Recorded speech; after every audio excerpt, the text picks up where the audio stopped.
सभी भाई बहनों को praise Lord. Praise the Lord. धन्यवाद हो खुदावन ने ये शाम दी और खुदावन ने पूरे दिन अच्छे से रखा। खुदा का धन्यवाद हो और हमें जिंदा रखा और हम खुदावन की स्तुति आराधना करने वाले बने खुदावन, और इस घर के ऊपर अपना खुदावन आशीर्वाद रखे जो दरवाजे खुले। खुदावन का धन्यवाद हो। तो आइए प्रार्थना में चले, फिर स्तुति आराधना में, फिर गवाहियों में, फिर वचन की ओर। तो आइए प्रार्थना में चले।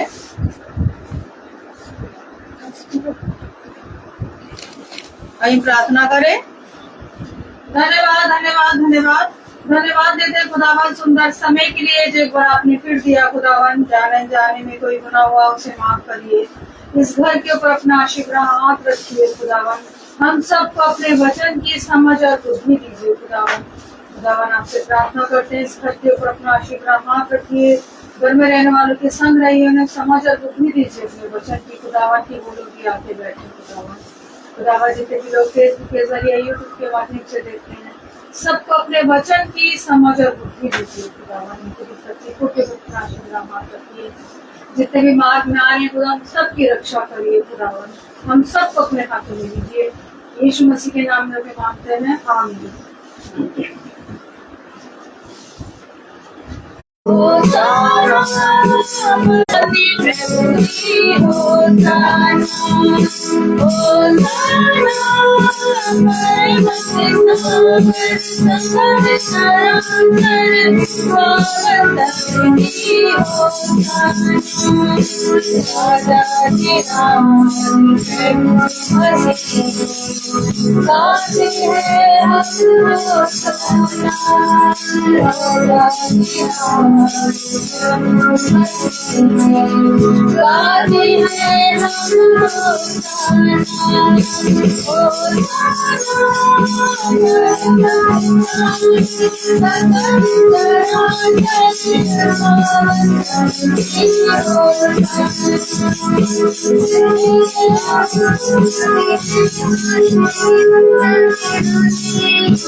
Praise the Lord.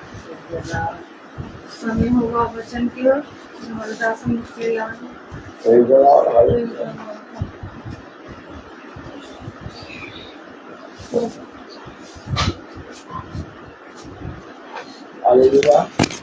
कैसे निकलेगा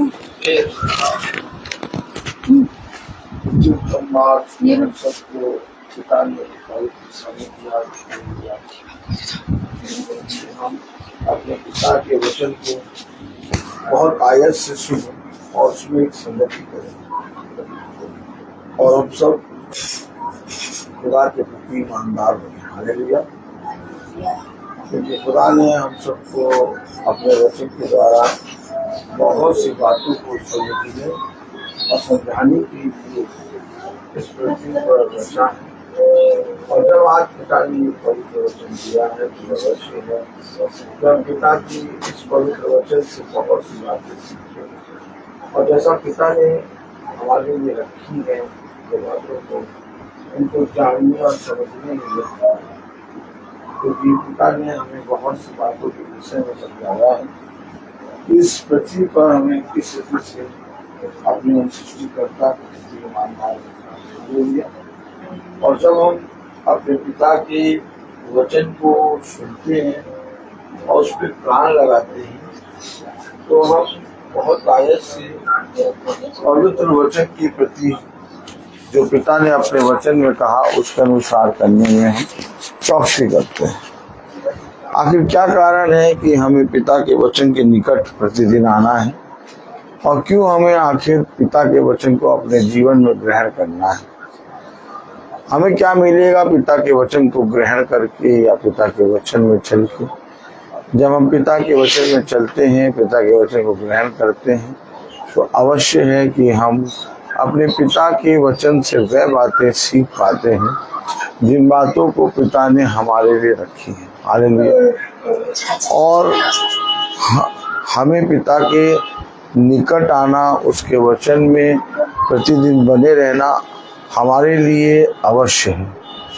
क्योंकि जब हम पिता के वचन में बने रहते हैं, पिता के वचन के निकट आते हैं तो मेरे प्यारे भाई बहनों, पिता हमें बहुत सी बातों के विषय में समझाता है। उन बातों के विषय में जिसे हम अभी नहीं जानते, लेकिन जब हम धीरे धीरे करके पिता के वचन के निकट आते हैं तो वो धीरे धीरे करके अंश अंश करके हमें सारी बातें सिखाता है। आइए हम वचन को आदर और महिमा देने के लिए अपने स्थानों पे खड़े होंगे। Praise the Lord. हालेलुया। वचन को आदर और महिमा देने के लिए अपने स्थान पे खड़े होंगे। हम निकालेंगे गलातियों उसका दूसरा अध्याय। Praise the Lord. हालेलुया। गलातियों उसका दूसरा अध्याय और उसकी 10वीं आयत। गलातियों 2:10। Praise the Lord. हालेलुया। गलातियों 2:10 हम पढ़ेंगे।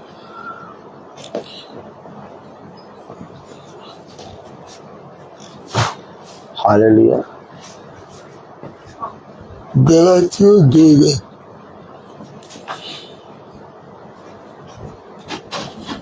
केवल ये कहा कि हम कंगालों की सुधि लें और इसी काम को करने का मैं आप भी यत्न कर रहा था।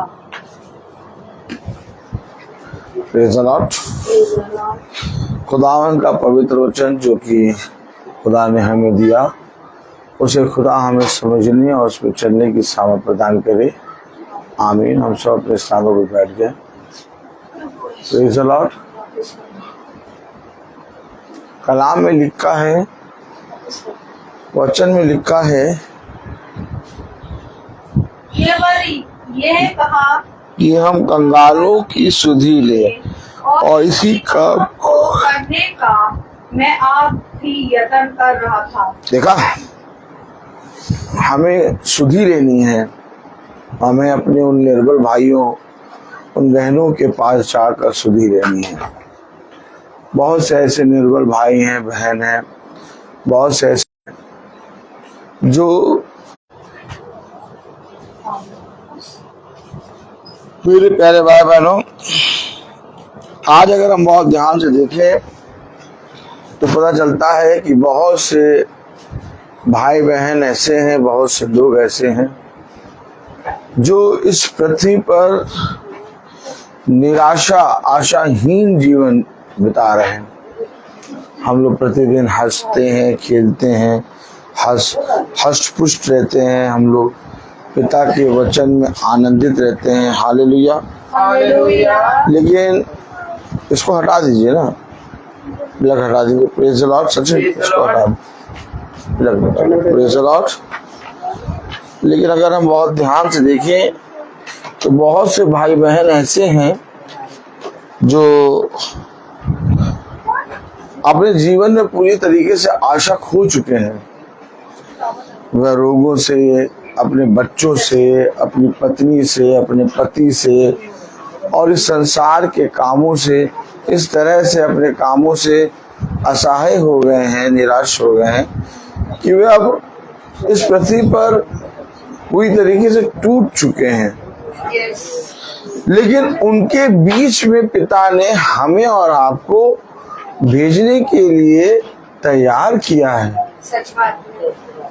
आखिर क्या कारण है कि जब हम लोगों से बातें करते हैं तो लोगों का बल बढ़ जाता है? क्या कारण है कि लोग उन बातों पर विश्वास करते हैं कि जो हम बातें हम कह रहे हैं वो बातें हमारी ओर से नहीं बल्कि खुदा की ओर से हैं। सच बात है मेरे प्यारे भाई बहनों, क्या ही धन्य हो वो मनुष्य जो सुसमाचार को लेके आते हैं। क्या ही धन्य हो वो पांव जो मसीह के सुसमाचार को लेके आते हैं। कैसे कैसे निराशाजनक, कैसे कैसे कंगाल, कैसे कैसे एकदम आशाहीन और कैसे कैसे लोग ऐसे ऐसे पड़े हैं जो अपने जीवन में पूरी तरीके से निराश हैं। लेकिन आज खुदा का वचन वो सुन सुनकर अपने जीवन में एक नया बल प्राप्त कर रहे हैं और उस जंग को जो वो कभी लड़ नहीं सकते थे, आज उन्होंने पिता के वचन के द्वारा उस जंग को लड़ना तो छोड़ो, उसे दूसरों को भी जीना सिखा दिया। हालेलुया, यही है वचन। कलाम में लिखा है गलातियों 2:10, गलातियों 2:10, एक सबको खुलेगी। गलातियों 2:10 में क्या कहा गया है? हालेलुया, हम समझ सकते हैं लेकिन थोड़ा रुक जाइए। हालेलुया, गलातियों 2:10 कलाम में लिखा है, वचन में लिखा है, गलातियों 2:10, केवल ये कहा कि हम कंगालों की सुधि ले कि हम कंगालों की सुधि लें और इसी काम को करने का मैं आप भी यत्न कर रहा हूँ।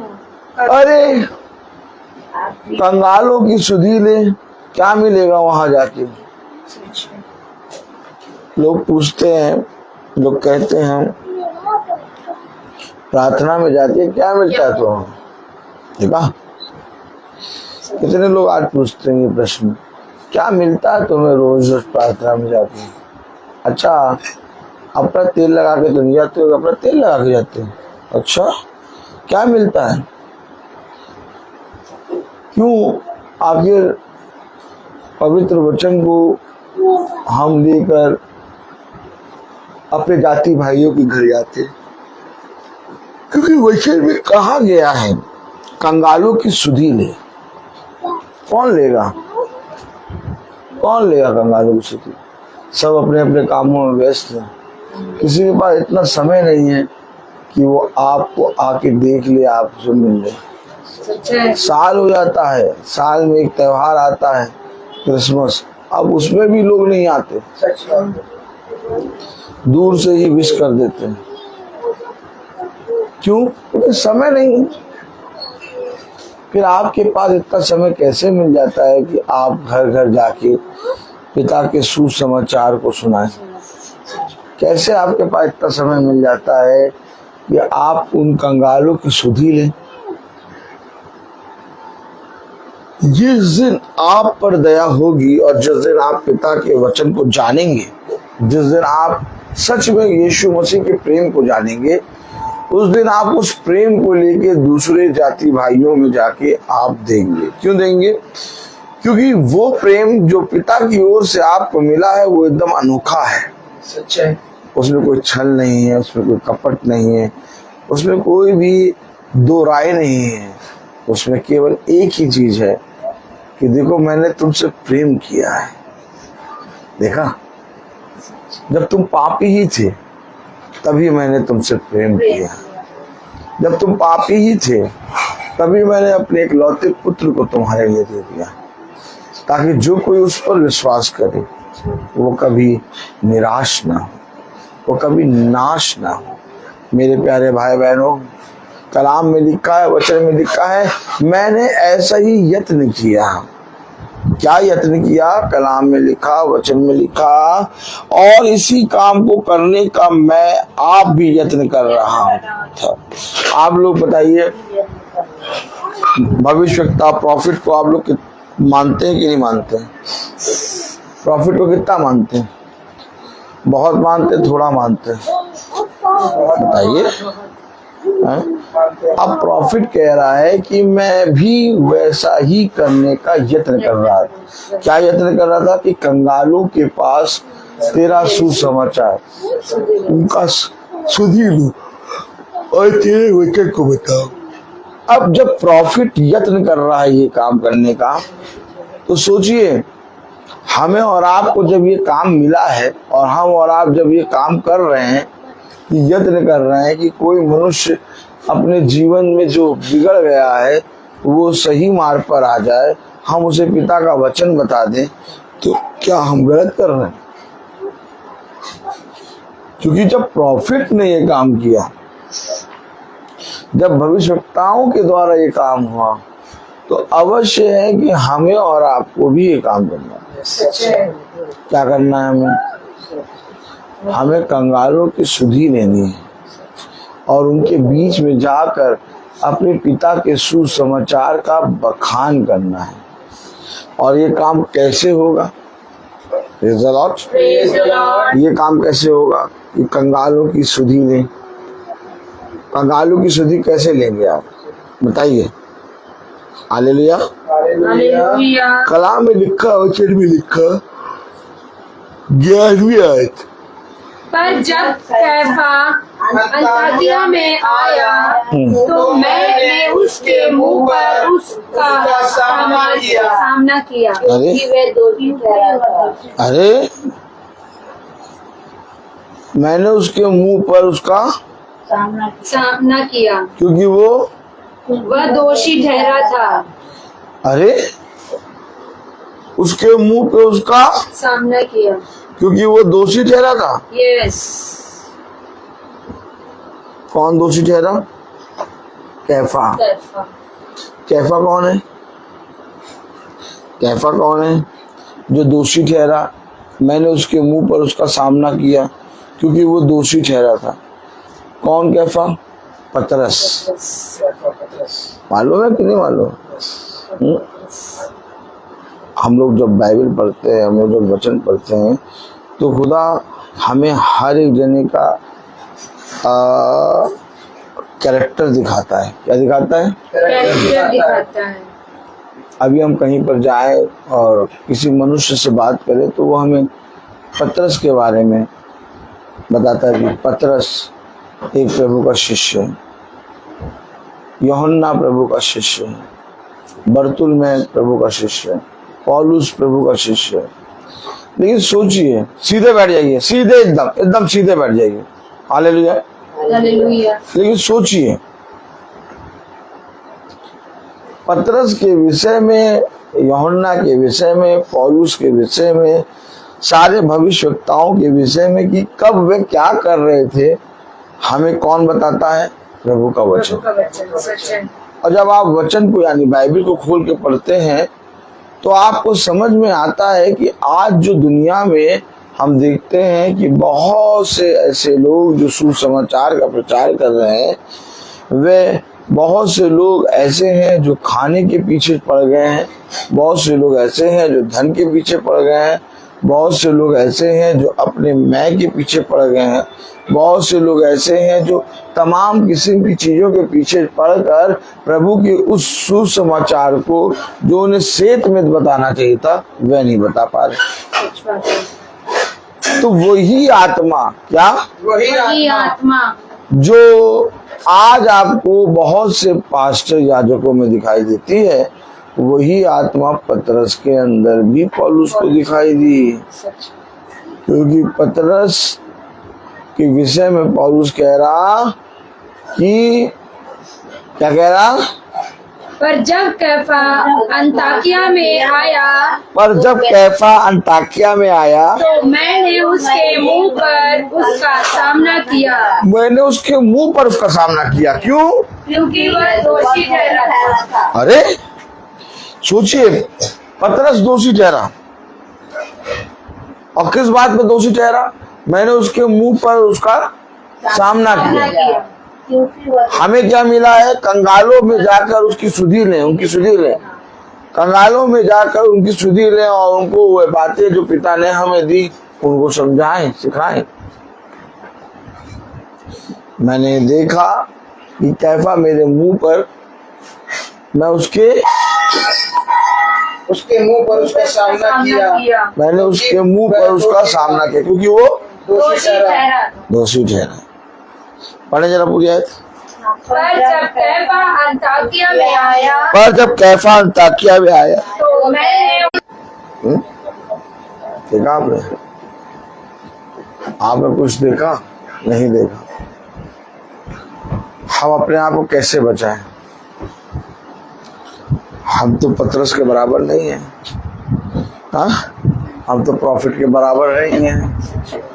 भाई पतरस तो बहुत ही ज्यादा पिता की आत्मा में है। जब पतरस दोषी ठहर रहा है तो मेरे और आपका क्या ठिकाना?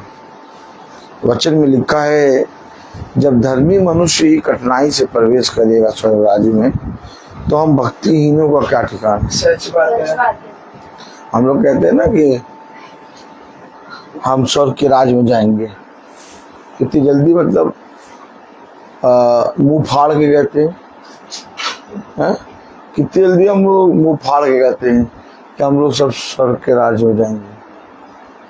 नहीं, कलाम बता रहा, वचन बता रहा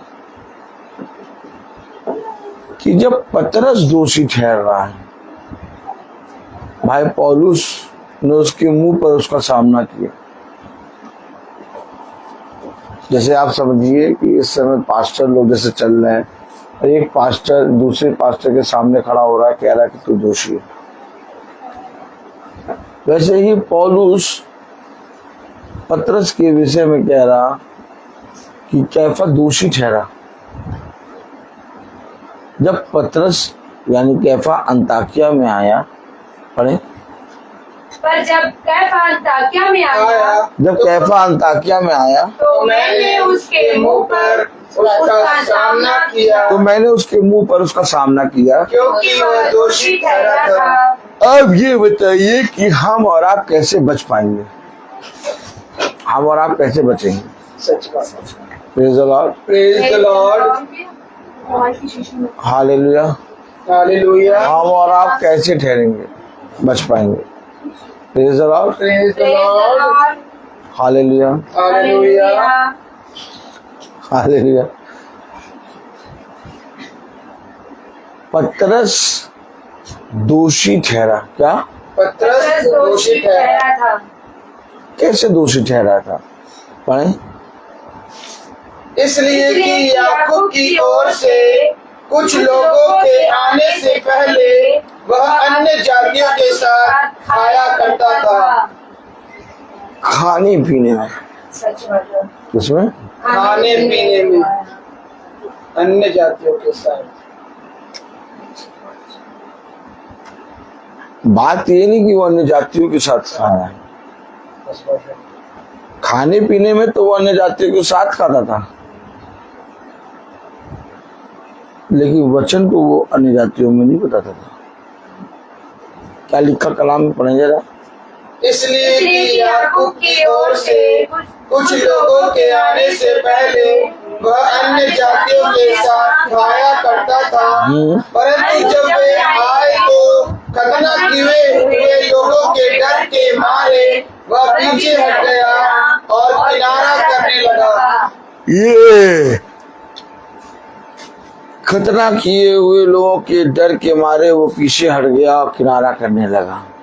अभी तक तो वो अन्य जातियों के साथ क्या करता था, खाया पीता था। पतरस मेरी सामने मेरी दृष्टि में दोषी ठहरा। हो सकता है कि जब पास्टर साहब नहीं रहते तो हम बहुत से किस्म की बातें करते हैं, और जब पास्टर साहब आते हैं तो हम उन चीजों को अपने जीवन से दूर कर देते हैं। देखा आपने, कभी आपने ऐसे लोगों को देखा जब वो पास्टर के सामने जाते हैं या पास्टर साहब जब आने वाले होते हैं कहीं, तो वे अपने आप को साधारण कर लेते हैं, और लेकिन जब वो पास्टर साहब नहीं आने वाले होते, नहीं देखते हैं, तो वह सारी चीजें जिनको खुदा का कलाम कहता है नहीं करना चाहिए वो सब करते हैं। अर्थात वे पास्टर को देखकर अपने जीवन में क्या करते हैं, बदलाव करते हैं। ठीक इसी तरीके से पतरस ने भी करा, अन्य जातियों के साथ खा पी रहा है, लेकिन जब खतना रहित खतना किए हुए आ गए तो उनके सामने वो उनके पीछे हट गया। पढ़े जरा पूरी आयत। इसलिए कि याकूब की ओर से कुछ लोगों के आने से पहले वह अन्य जातियों के साथ खाया करता था, परंतु जब वे आए तो खतना किए हुए लोगों के डर के मारे वह पीछे हट गया और किनारा करने लगा। वो पीछे हट गया, किनारा करने लगा। अभी तो उनके साथ खा पी रहा था, लेकिन जब खतना किए हुए लोग आए तो उनके डर के मारे वो पीछे हट गया, किनारे करने लगा। अभी तो वो सारे काम कर रहे थे, लेकिन जैसे पास्टर साहब आए वैसे ही उन्होंने क्या किया, सारी चीजें छिपा दी। ठीक है। आज क्या होता है, आज क्या होता है, आप बच्चे अपने माता पिता के सामने वे काम नहीं करते, लेकिन जैसे माता पिता जाते हैं तो वे सारे काम करते हैं। लेकिन हमारा पिता स्वर्ग से दृष्टि करता है और हर एक मनुष्य को निहारता है। इसलिए पिता ने हमसे कहा, कंगालों की सुधि लो और तुम अपने जीवन में अपने पिता के प्रति ईमानदार बनो। तुम किसी मनुष्य को देख के इंसाफ न्याय ना करो, बल्कि तुम अपने पिता के कहे गए वचन के अनुसार चलने में चौकसी करो, तब तू और तेरा घराना उद्धार पाएगा। कलाम में लिखा है, वचन में लिखा है, 11वीं आयत 13वीं आयत। उसके साथ शेष यहूदियों ने भी कपट किया, यहाँ तक कि बरनबास भी उनके कपट में पड़ गया। अरे बरनबास भी कपट में पड़ने लगा, शेष यहूदियों ने भी कपट किया, कैफा ने भी कपट किया। क्या कपट किया? अन्य जातियों के साथ खा पी रहे हैं, लेकिन जब खतना किए हुए लोग आए तो उनसे पीछे हट गए कि हमने इनको नहीं जानते। क्या प्रभु का वचन हमें ये सिखाता है? प्रभु का वचन हमें ये सिखाता है कि तुम हर एक समय अपने पिता के वचन के प्रति ईमानदार बनो।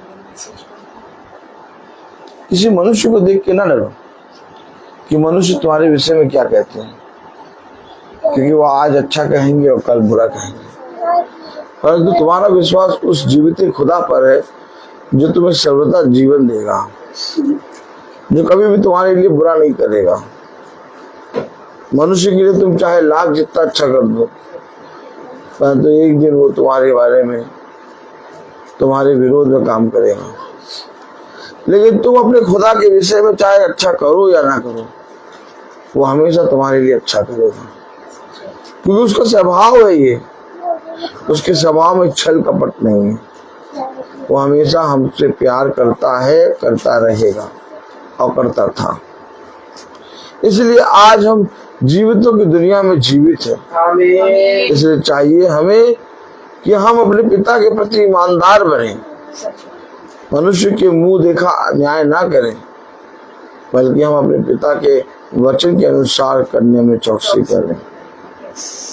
जब हम अपने पिता के कहे गए वचन के अनुसार चलते हैं तो पिता हमें ऐसे ऐसे भाई बहनों के पास ले जाता है, ऐसे ऐसे लोगों के पास ले जाता है जो संसार में पूरी तरीके से टूट चुके हैं, जो कंगाल हैं, जो इस संसार में हार चुके हैं, जो इस संसार में अपने जीवन में पूरी तरीके से टूट चुके हैं। और जब उनके पास पिता के वचन को लेके, सुसमाचार को लेके हम जाते हैं, और जब वे पिता के सुसमाचार को सेत में सुनकर ग्रहण करते हैं, तो उनका हृदय भर आता है और वे प्रभु के प्रति ईमानदार हो जाते हैं।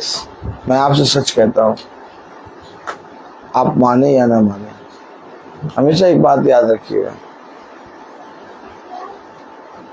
हम किसी मनुष्य को दिखाने के लिए या इस पृथ्वी पर मनुष्य से कुछ प्राप्त करने के लिए अपने पिता के वचन की सेवकाई में ना चलें, बल्कि अपने पिता की सेवकाई में इस रीति से चलें कि हमें किसी मनुष्य से नहीं बल्कि स्वर्ग में बैठे हुए खुदावन यीशु मसीह से फल मिलेगा।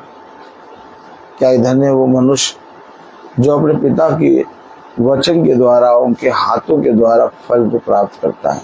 आमीन आमीन। क्योंकि देखो, पिता तुम्हारे लिए जीवन का मुकुट बनाता है, ताकि जब तुम युद्ध को जीतो तो उस जीवन के मुकुट को तुम्हें पहना सके। उसने हर एक चीज से हमें नवाजा है। इसलिए इस पृथ्वी पर किसी भी बात का भय ना मानो। इसलिए इस पृथ्वी पर अपने पिता के प्रति सदा ईमानदार बने रहो। कि खाना पीना, रहना या धन दौलत, ये सब जाता रहेगा, जो बना रहेगा वो वचन है, जिसे आज हम और आप सुन रहे हैं। और अगर आज हम और आपने उस वचन को अपने हृदय रूपी पट्टियों पर लिख लिया, तो जिस तरह से वो वचन जिसको कभी कोई मार नहीं सकता, वैसे ही जो कोई मनुष्य अपने हृदय रूपी पट्टियों पर उस वचन को, जीवित वचन को लिखता है, वो कभी ना मरेगा। क्योंकि हमने एक ऐसे वचन को जाना है जो हमें जीवन देता है। हम अपने जीवन में कभी भी निराश नहीं होते, हम अपने जीवन में कभी भी आशा नहीं छोड़ते। क्यों? क्योंकि हमें मालूम है कि हमारा बचाने वाला जीवित है। 14वीं आयत पढ़ें। पर जब मैंने देखा कि वह सुसमाचार की सच्चाई पर सीधी चाल नहीं चलते। क्यों? अब सुसमाचार की सच्चाई पर सीधी चाल क्यों नहीं चल रहे? क्योंकि वह भी इन बातों में पड़ गए। जब आप खाने पीने के पीछे पड़ते हैं, जब आप धन के पीछे पड़ते हैं, जब आप कुछ लालच से वचन में आते हैं, तो आप सुसमाचार में क्या करते हैं? सीधी चाल नहीं चलते। हम कहेंगे भैया हम सुसमाचार में, वचन में, अपने जीवन में हम इसलिए आते हैं कि हमें खुदा बहुत आयत से शिफा दे, आनंद दे। लेकिन मैं आपसे बताना चाह रहा हूं कि खुदा हमें एक ऐसे वचन में ले चलता है जो बहुत ज्यादा पवित्र है। हमारी सोच, हमारा देखना, हमारा सुनना बहुत बार अपवित्र हो जाता है। लेकिन जो वचन को हम और आप सुन रहे हैं, वो वचन बहुत पवित्र है। और ये अवश्य है कि हमें इस पवित्र वचन के लिए पवित्र बनना होगा। तब वचन में लिखा है पवित्र बनो क्योंकि मैं पवित्र हूँ। खुदा के निकट आओ तो खुदा भी तुम्हारे निकट आएगा। पढ़े जरा 14वीं आयत में क्या लिखा। पर जब मैंने देखा, क्या देखा तुमने? कि वे सुसमाचार की सच्चाई पर सीधी चाल नहीं चलते। सुसमाचार की सच्चाई पर सीधी चाल नहीं चलते। अरे वे तो बहुत अच्छे हैं, वे तो प्रतिदिन मीटिंग करते हैं, वे तो वचन में बोलते हैं, वे तो वचन से बोलते हैं, फिर वो सीधी चाल क्यों नहीं चल रहे? क्योंकि वो कपट में पड़ गए। क्या हो गए? कपट में पड़ गए। और कौन पड़े कपट में? पतरस, यहूदी, बरनबास, ये सब प्रॉफिट, भविष्यवक्ता, खुदा के बहुत प्रिय दास किसमें पड़ गए? कपट में पड़ गए। क्यों? क्या हमें प्रतिदिन का वचन क्यों सुनना है? क्या मिलता है हमें वचन में जाके? क्या मिलता है प्रार्थना में जाके? घंटों, कम से कम 3 घंटे बर्बाद हो जाते हैं। पेट्रोल खर्च अलग से होता है। इतनी देर में तो हम कहीं पर भी अपना कुछ कमा खा लें। क्या मिलता है? मेरे प्यारे भाई बहनों, हम जब वचन में रोज चलते हैं तो हम उस अशुद्धता से दूर हो जाते हैं जो संसार में रखी हुई है। अब आप सोचिए, जब पतरस, बरनबास और यहूदी लोग कपट में पड़ गए तो हम और आप का क्या ठिकाना? कितना ज्यादा पवित्रता से चलना है वचन में। सोचिए, जब पतरस कपट में पड़ गया, बरनबास कपट में पड़ गया, यहूदी यानी इजरायली कपट में पड़ गया, तो हम और आप कैसे इस कपट से दूर होंगे? देखा आप कितना जरूरी है प्रतिदिन का वचन?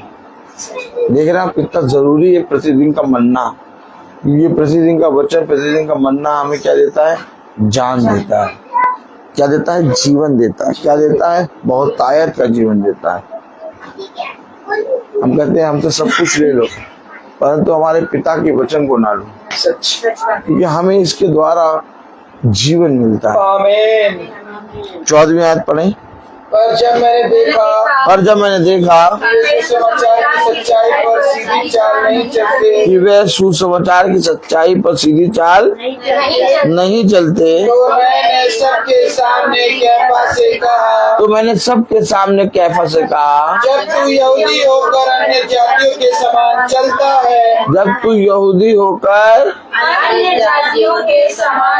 है। अन्य जातियों के समान चलता है और यहूदियों के समान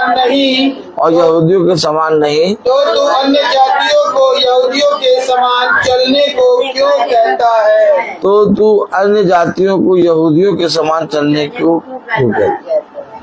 जब तू स्वयं वचन में नहीं चलता तो तू दूसरों को प्रचार क्यों करता है? सच।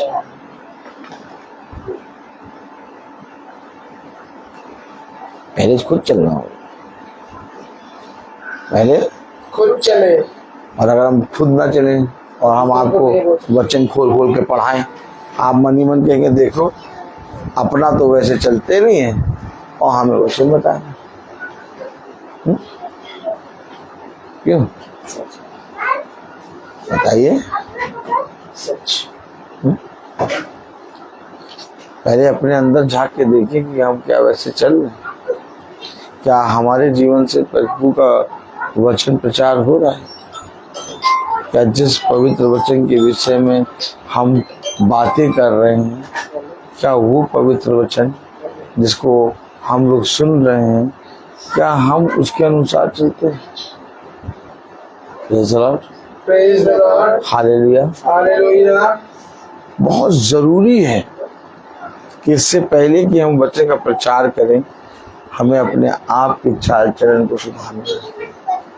हमें अपने आप को उस वचन के अनुसार बनाना है, क्योंकि जब तक हम अपने आप को उस वचन के अनुसार नहीं बनाएंगे, उस सुसमाचार को अपने जीवन में ग्रहण नहीं करेंगे, तब तक मेरा वचन को सुसमाचार का प्रचार करना व्यर्थ हो जाएगा। सच है। बात है। आज क्या कारण है कि बहुत सी जगहों पर अद्भुत काम हो रहे हैं, लेकिन यहाँ अद्भुत काम के साथ साथ जीवन बदल रहा है। आमीन आमीन। अगर आप बहुत ध्यान से देखें, महासभा में आज तक जो चल रहा है, बना हुआ है, हर एक का जीवन बदल गया है। पहले हम क्या क्या काम करते थे और आज हम क्या करते हैं। अगर आप बहुत ध्यान से कभी भी बैठिए और अपने पहले के पापों को लिखना शुरू करिए, तो पहले आप क्या क्या करते थे और फिर आज के समय को जिसमें आप जी रहे हैं उसमें आप अपने पापों को लिखिए, तो आपको पता चलेगा कि आपके जीवन से कितने पाप निकल चुके हैं। और जो पाप निकल जाते हैं फिर दोबारा नहीं होते, वही है जीवन का बदलना। जीवन का बदलना किसे कहते हैं आप? बहुत धन पा के जीवन नहीं बदलता। आप देखते होंगे बहुत से धनवान होते हैं, बहुत बहुत खरबों रुपए होते हैं, लेकिन उनके पास पहले भी देने वाला मन नहीं था, आज भी देने वाला मन नहीं है। वो पहले भी छोटी छोटी चीजों में क्या करते थे, कंजूसी करते थे, आज भी वो कंजूसी करते हैं, जबकि उनके पास इतना है कि वो पैसों को गिन नहीं पा रहे। सच है। क्यों? क्योंकि धन से जीवन नहीं बदलता। जीवन बदलने के लिए अवश्य है कि पिता का पवित्र वचन हमारे अंदर है, क्योंकि जीवन को बदलने की सामर्थ केवल पवित्र वचन को छोड़ और किसी में नहीं है। सच बात है। अगर आज आप पवित्र वचन के प्रति ईमानदार नहीं बनेंगे, यीशु मसीह को ग्रहण नहीं करेंगे, आप यीशु मसीह के वचन के विरोध में बोलेंगे, तो आपका जीवन वैसे ही बना रहेगा। आप गाली बकेंगे, आप विचार करेंगे, आप लालच करेंगे, आप अपने जीवन में दोष लगाएंगे, कुकर्म करेंगे, बहुत से अधर्म के काम आप करते रहेंगे। भला आपके जीवन में चाहे जितना पैसा आ जाए, चाहे जितने बड़े औहदे पे आप पहुंच जाए, देखते होंगे तो बहुत बड़ी रैंक पे लोग आदि पहुंच गया है, बहुत बड़ा अधिकारी हो गया है, बहुत ज्यादा पैसा भी है, लेकिन तब भी उसके अंदर वही भिखारियों वाली आत्मा है। क्यों? क्योंकि वो यीशु मसीह के पवित्र वचन को ग्रहण नहीं कर रहा, और ग्रहण ना करने के कारण वो आज भी क्या बना हुआ, कंगाल। 14वें अध्याय में क्या लिखा है? पर जब मैंने देखा कि वे सुसमाचार की सच्चाई पर सीधी चाल नहीं चलते, कि वे सुसमाचार की सच्चाई पर सीधी चाल नहीं चलते, तो मैंने सबके सामने कैफा से कहा, तो मैंने सबके सामने कैफा से कहा, जब तू यहूदी होकर अन्य जातियों के समान चलता है जब तू यहूदी होकर अन्य जातियों के समान चलता है और यहूदियों के समान नहीं, तो अन्य जातियों को यहूदियों के समान चलने को क्यों कहता है? जब तू स्वयं नहीं चलता यहूदियों के समान, तो तू अन्य जातियों को यहूदियों के समान चलने को क्यों कहता है?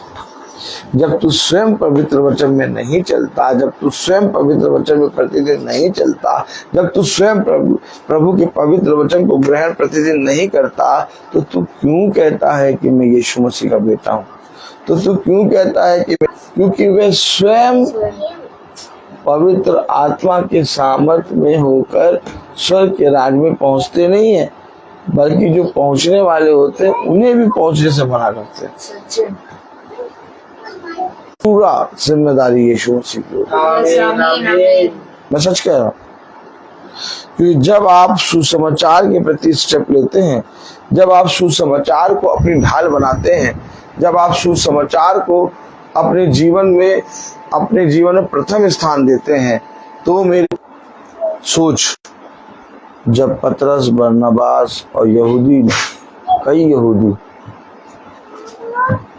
कपट में आ गए, तो मेरे और आपका क्या ठिकाना? हम अपने पिता के वचन के प्रति ईमानदार नहीं बनेंगे। हमें अपने पिता के वचन के प्रति ईमानदार बनने के लिए हमें उसके दिखाए गए मार्ग पर, उसके दिखाए गए वचन में चलना ही।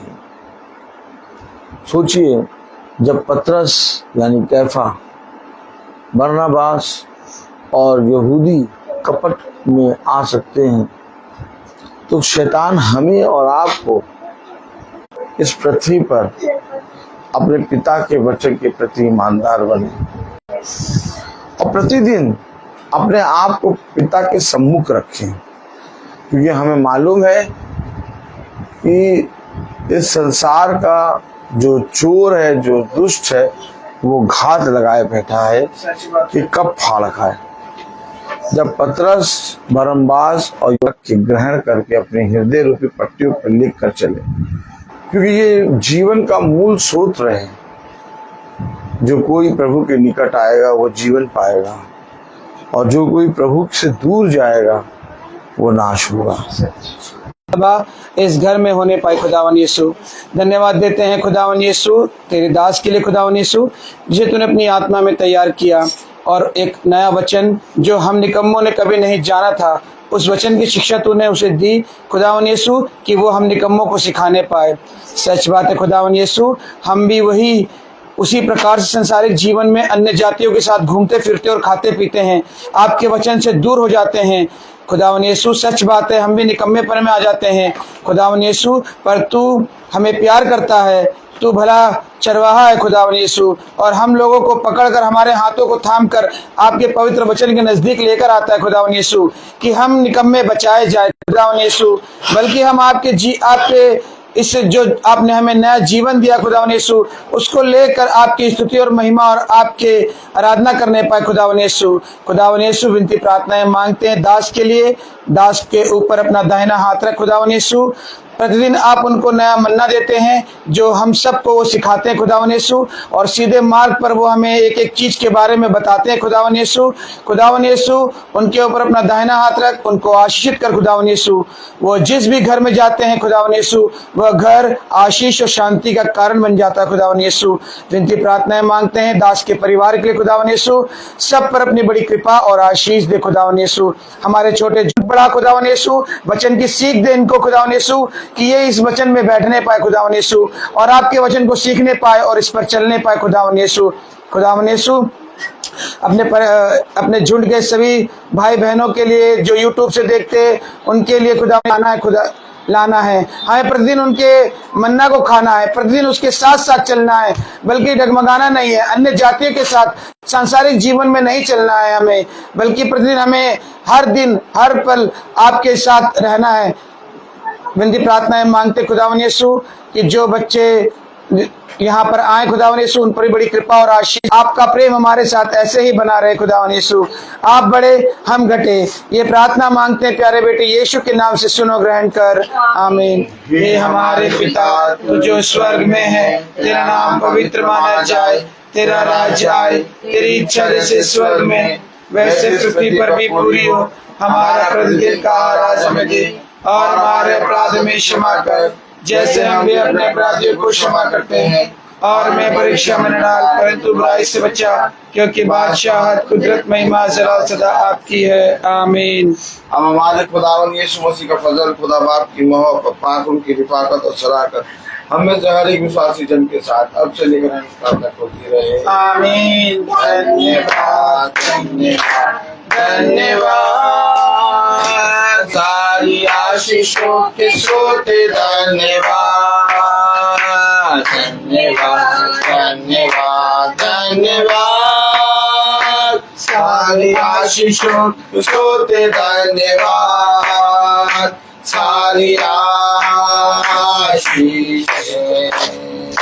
आदि रूप से, हालेलुया। धन्यवाद धन्यवाद धन्यवाद, सारी आशीषों के स्रोते धन्यवाद।